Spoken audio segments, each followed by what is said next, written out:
just want to start off by saying hello to Barry. Barry and I both come from the same country town, from Calabarin, and Barry's uncle, Uncle John, is my brother. We were best friends all through primary school and still keep in touch. So 2 little Calabarin kids out here in the dais today is pretty good going. And also just thanks to Professor Biggs for that wonderful introduction. I think I wasn't sure if I'm well qualified to give good advice to the graduates, but I think one line from your introduction resonated with me.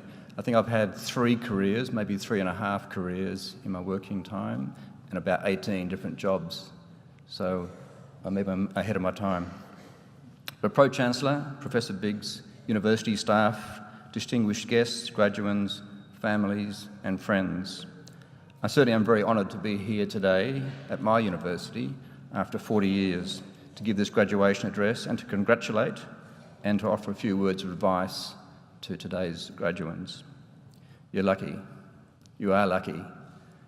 This is a great university. I remember being here in total awe of the place and the opportunities that beheld me when I first arrived here in first year in 1973. I was from the bush. It was the 70s. It was the endless summer of simmering something. There was always something going on, and I remember I went to every protest march, every Great Court soapbox session, every concert, every movie, every guild function, every guild non-function. I got straight C's. That was a bit of a shock. I was meant to be here on a scholarship. My parents were not impressed, so I worked harder in second year, less concerts, less movies, but still had a lot of fun, and I got straight B's. So, still not very good. In third year, I worked harder, but around about 6 weeks before I graduated, I dropped out. It was the 70s, and it was a long story. So, I went off and got a job, and within a couple of years, of course, reality bit back of being in the workforce, earning a living. And so I came back to uni to finish my degree. I took a double major and I got straight A's. So there may be a message in there for some of you, maybe there's not. My message about messages and tips and advice is simply that you shouldn't take advice because it's given to you. You should seek advice from everyday life, from everyday people. There are messages everywhere. You just have to be inquisitive and to be open to hearing them. I love this quote that's been doing the rounds lately, especially in this era of fake news. You're talking to 2 people with opposing views. One says, it's sunny. The other says, it's raining. It's probably best not to just accept one side of this argument. Just go outside and see for yourself. And I think it's a real challenge for us making head or tail of what we learn and what we hear. And the important thing is that you form your own opinion on that. I've never given a graduation speech before, but I understand how good or bad it can be for those of you in the audience. In my preparation, I've watched a few outstanding graduation speeches on YouTube, and I can recommend that you all have a look at the one given by the comedian Tim Minchin in this very hall a couple of years ago. Tim gave lots of really good tips. But I've been to functions, conferences and events all over the world, with keynote speeches given by the likes of Bill Clinton, Al Gore, Charles Court and Greg Hunt, and many other celebrities and politicians. But I can't remember much about what any of them said. One speech I do remember was given by an Aboriginal elder speaking at a conference, a science conference I attended many, many years ago. He told the story about an old man and his grandson who were walking along a deserted beach in a remote part of the Northern Territory. The grandson was dragging a bit of driftwood behind him and making a long squiggly mark in the sand behind them. The grandfather looked around at one stage, saw all the marks on the sand and said, "Stop that." And the grandson said, "Why? It's nothing." And the grandfather said, "Nothing is nothing. Everything is something. Nothing is nothing. Everything is something." And those words and that story have stuck with me ever since, and they form a big part of influencing the way in which I look at things and look at people. I gave a dinner speech at a science conference in Adelaide earlier this year, and I drew upon that story. I entitled my talk, "Nobody is Nobody, Everybody is Somebody." And that's another message that I'd like to leave with you today, that nobody is nobody, everybody is somebody. You are somebody. Everyone can make a difference. You can make a difference.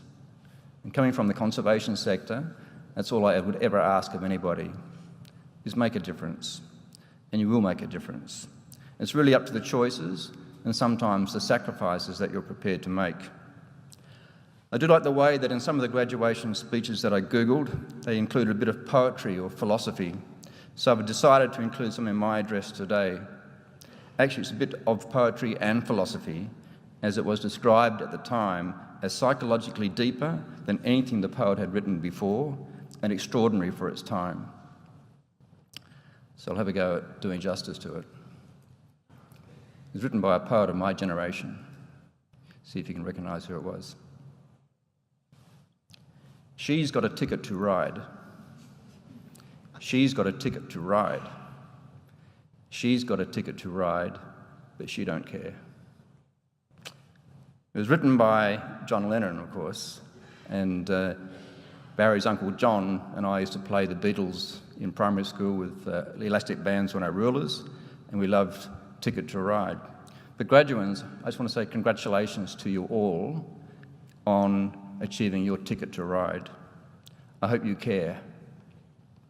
I can guarantee you that my degree from here, from UWA, has been a ticket to ride and a huge contributing factor to my exciting, enjoyable and rewarding career.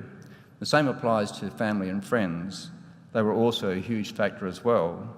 And I'd like to acknowledge and say thanks to all the family and friends who are here today and those who haven't been able to join us for one reason or another.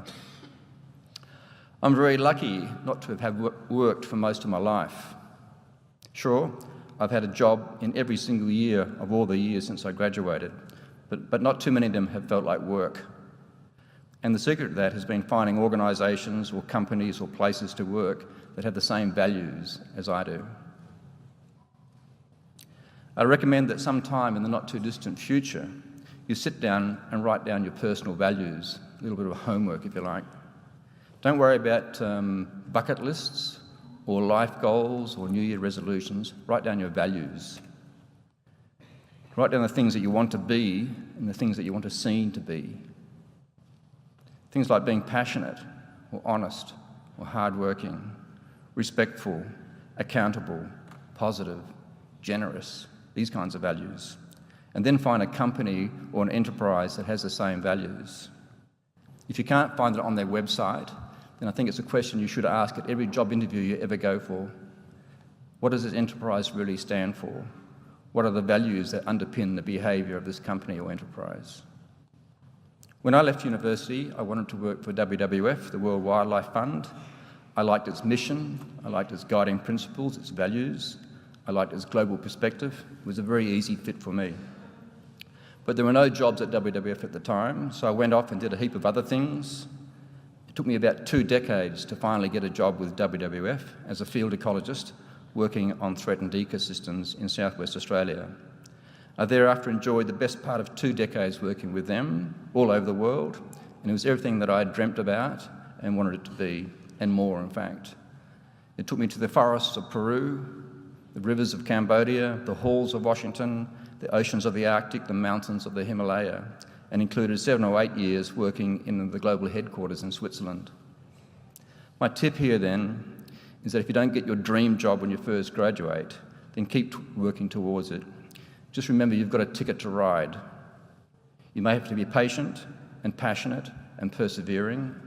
You may have many jobs, you may have ups and downs. Just stick with your values. I have a quote written on my office wall, which I look at every time I'm about to recruit a new employee, and it says, "Excellence is an attitude, not a skill."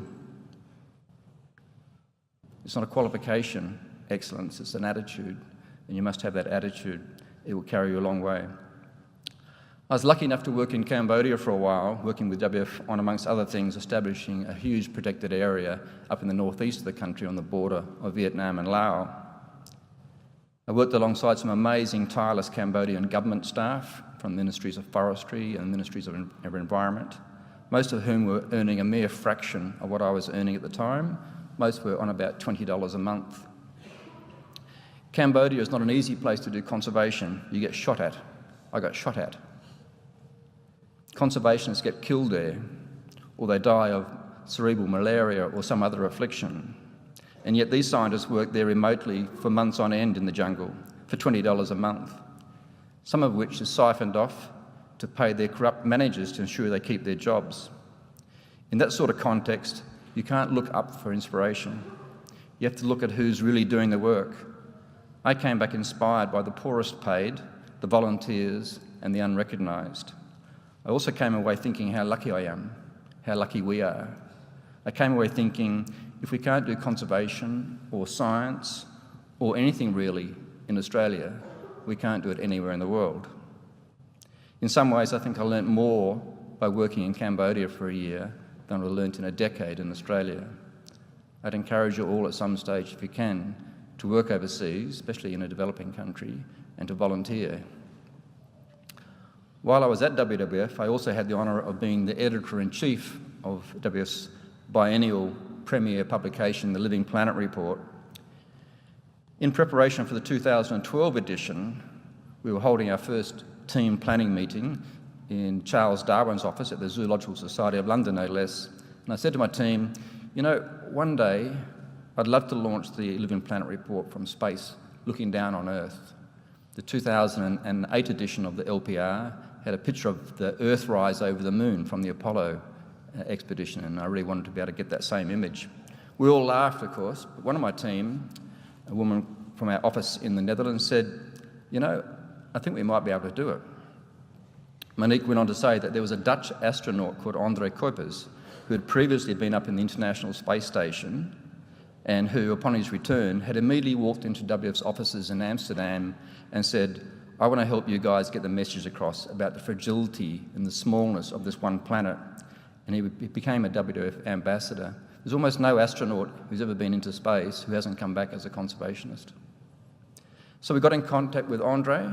He was still in the Netherlands, and he immediately said, yes, he'll work on that, work with us on that. So we then spent months and months working with the European Space Agency and NASA, and eventually launched the 2012 report from the International Space Station.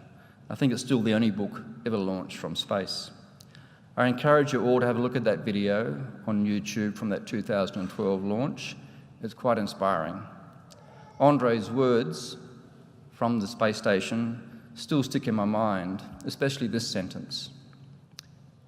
All life on Earth takes place in 10 kilometres of air and 10 kilometres of water. Reality is it takes place in much less than that. Most life on Earth takes place in about less than a kilometre of air and a kilometre of water. It's not a very big place. And you can make a difference. We can all make a difference. So in conclusion then, these are my parting words to you, especially to the graduates. Congratulations on your graduation. It's an amazing achievement, but it's just the start of an amazing adventure. You're lucky. You've got a ticket to ride. You should care about that because you have so much opportunity ahead. And you've got values. Put all of those things together. May the rest of your luck, may your good luck go with you for the rest of your life. Make good choices. Be passionate. Go outside and see for yourself. Think big. Act local. Volunteer and make a difference. I'm sure you'll all have fantastic and fun-filled futures, and thank you for listening to me today.